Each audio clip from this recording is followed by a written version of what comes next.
عفريت الكتب، قصة ميسون أسدي، لوحات ماهر دانيال. في يوم ماطر جلس خليل حزينا قرب موقد النار،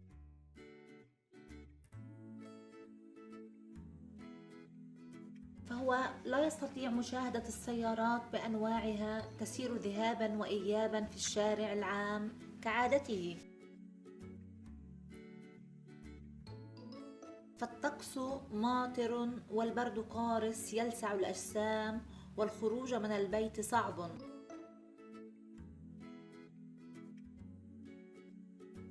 تنبه أبوه إليه فسأله: لما أنت حزين يا بني؟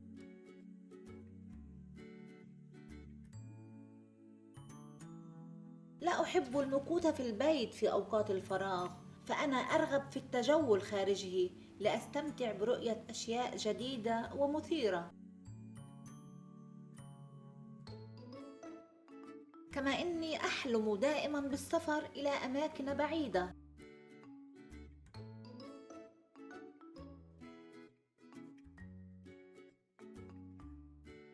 يمكنك أن تفعل ذلك وأنت هنا في البيت. استغرب خليل من كلام والده وسأله: كيف ذلك يا أبي؟ اسمع يا بني، هناك سر لم أبح به لك من قبل. لقد انتظرت أن تعرفه وحدك، وبما أنك لم تكتشفه بعد فسأخبرك به حالا. ابتهج خليل لما قاله والده وهيأ نفسه لسماع مفاجأة سارة. هناك عفريت مختبئ بين الكتب في مكتبة بيتنا، يستطيع أن ينقلك إلى أي مكان تتمناه. سأل خليل: مثل جني فانوس علاء الدين؟ هو كذلك يا بني، ابحث عنه واطلب منه أن يحملك ويطير بك إلى المكان الذي تحبه.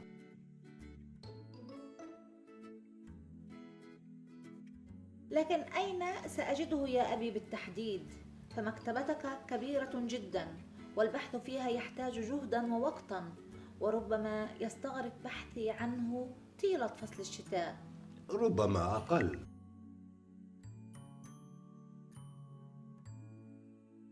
وماذا علي أن أفعل حتى أجده؟ اعتمد على الحظ، ربما تجده في أول كتاب وربما في الثاني أو في الثالث.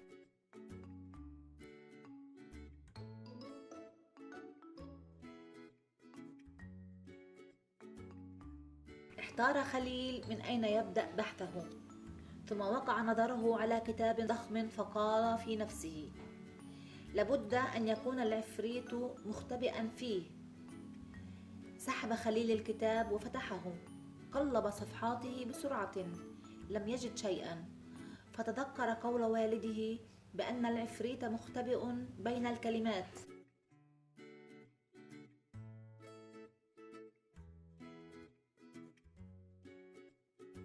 في المرة الثانية بحث خليل بتأن وروية أكثر، وأخذ ينظر إلى السطور والكلمات. يا للهول! قرأ أن الملك سليمان حبس الجني داخل زجاجة.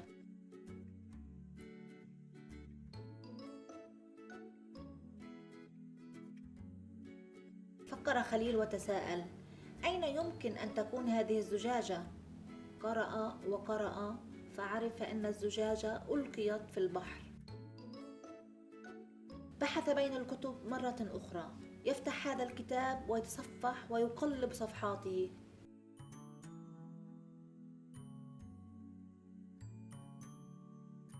وفيما خليل يفتش وقع بصره على كتاب علي بابا والأربعون حرامي.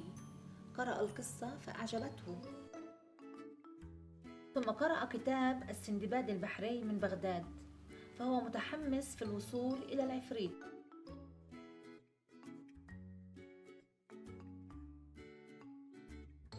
فكر خليل فيما سيفعله الآن، فهو يريد من الجني أن ينقله إلى الأماكن كلها.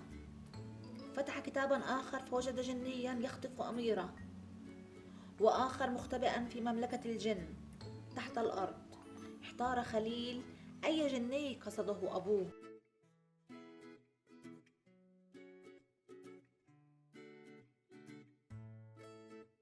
ترك خليل الكتاب وبحث في كتب أخرى فلم يجد شيئا، فاحتار أكثر وقال في نفسه: لابد أن الجني موجود في ذلك الكتاب. فعاد إلى الكتاب الكبير وبدأ يقرأ قصص الجن وقصصا أخرى جذبته كثيرا، حتى أن النار خمدت في الموقد ولم يشعر بأن الجو أصبح باردا في الغرفة.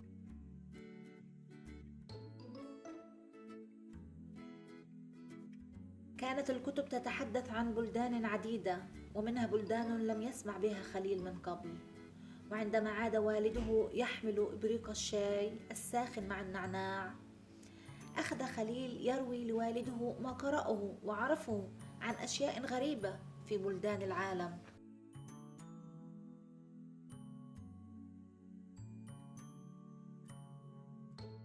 سأله والده: هل زرت تلك البلدان؟ لا يا أبي، لكن هذا ما قرأته داخل تلك الكتب الموجودة في مكتبتك، وحين أجد العفريت الذي أبحث عنه سأطلب منه أن يأخذني إلى البلاد التي أريد، فقد أصبحت أملك عنها المعلومات الكثيرة، شوارعها، عاداتها وتقاليدها، وحتى الأماكن السياحية فيها.